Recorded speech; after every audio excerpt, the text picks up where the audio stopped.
Hey everyone, today's video is about when Silco kidnaps you. Please don't forget to subscribe, like, and share, and let's get going. The crisp air of Piltover was a stark contrast to the dense, smoggy underbelly of Zaun, but the two cities were forever entwined. You had grown comfortable in Piltover, sharing a home with Caitlin and Vi, the two women who had stolen your heart. Life wasn't perfect, but it was yours. A life full of love, laughter, and occasional chaos. That chaos found you tonight. The streets of Piltover were quiet as you made your way home from an errand. The familiar sound of boots clicking against cobblestone was comforting, until it wasn't. The moment you stepped into a dimly alleyway to take a shortcut, something felt wrong. Lost your way? A voice sneered from the shadows. Before you could react, rough hands grabbed you. You struggled, but it was futile. Those people were too strong. A man with a scarred face stepped forward, his mismatched eyes gleaming with malice. Silco. Caitlin and Vi, he said, his tone almost conversational. They have been disruptive. It's time they learn the cost of meddling in Zaun. Your protests were muffled as one of his lackeys gagged you. Silco smirked. Don't worry, they'll come for you. That's the point. Back at your shared apartment in Piltover, Caitlin and Vi were growing restless. She's late, Vi said, pacing the room. Her gauntlets rested on the table. Unused, but ready. Caitlin, seated at her desk, frowned at her communicator. I sent her a message, but she hasn't responded. She wouldn't just vanish.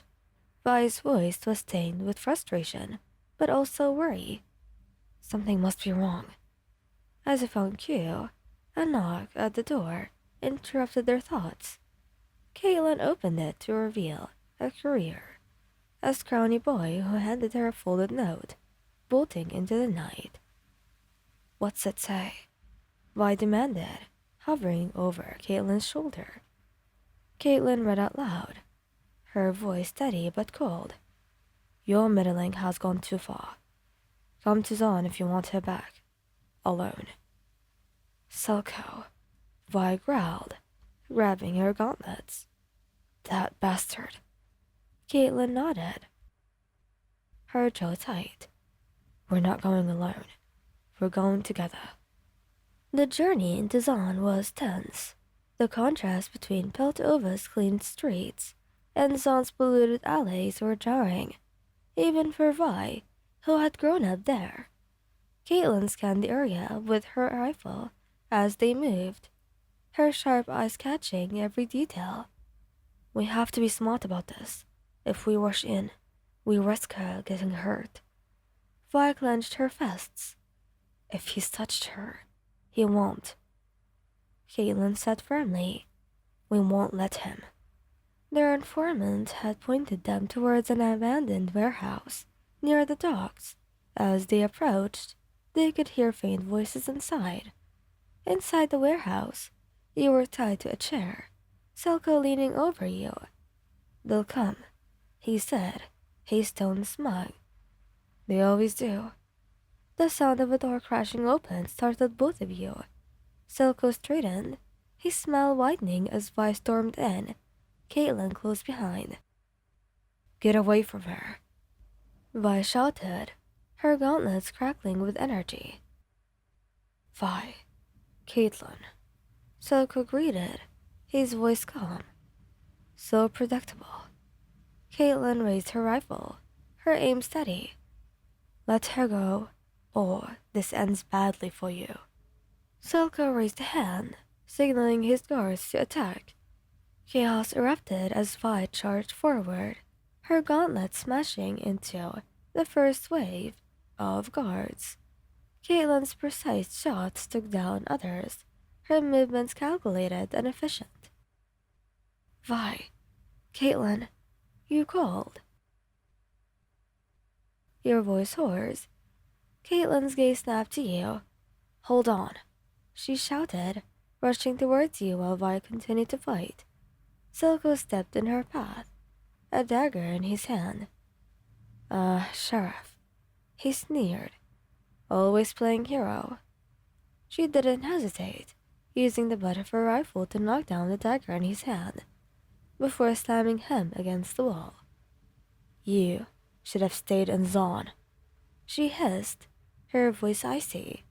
Meanwhile, Vi finished off the last of the guards and sprinted to your side. Hey babe, she said, her voice soft despite the adrenaline coursing through her. I got you. She ripped the ropes behind you, pulling you into her arms just as Caitlin joined you. Are you hurt? Caitlin asked, cupping your face gently. I'm okay, you said, tears streaming down your face. I knew you'd come. Vi smirked. Of course we did. No way we're letting Silco keep you. The three of you returned to Poltova as dawn broke, the golden light casting a warm glow over the city. Back at your apartment, Caitlin insisted on checking you for injuries, while Vi made tea, a rare domestic moment for her. You scared the hell out of us, Vi said, setting the cups on the table. I'm sorry, you said, your voice soft. Caitlin sat beside you, taking your hand. It's not your fault. Silco will pay for this. Vi leaned over, wrapping an arm around your shoulders. Yeah, but next time, you're not going anywhere alone. You smiled weakly, leaning into their embrace. Despite the danger, you still felt safe with them by your side. Because with Vi and Caitlin, you knew that you could have anything face you, and you'd still be safe. And later that evening, the three of you sat together on the couch, exhaustion settling into your bones.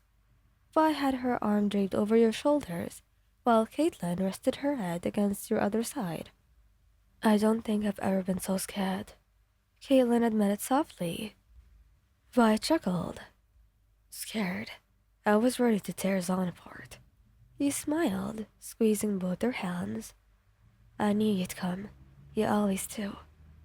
Caitlin tilted her head to look at you. Always. Vi pressed a kiss to your temple. We've got you, babe. Always. In that moment, wrapped in their arms, the horrors of the day finally faded away. You didn't need words to express what you felt, because in their embrace you were home. Thank you guys for listening. I hope you liked this video. Please don't forget to subscribe, like, and share, and goodbye.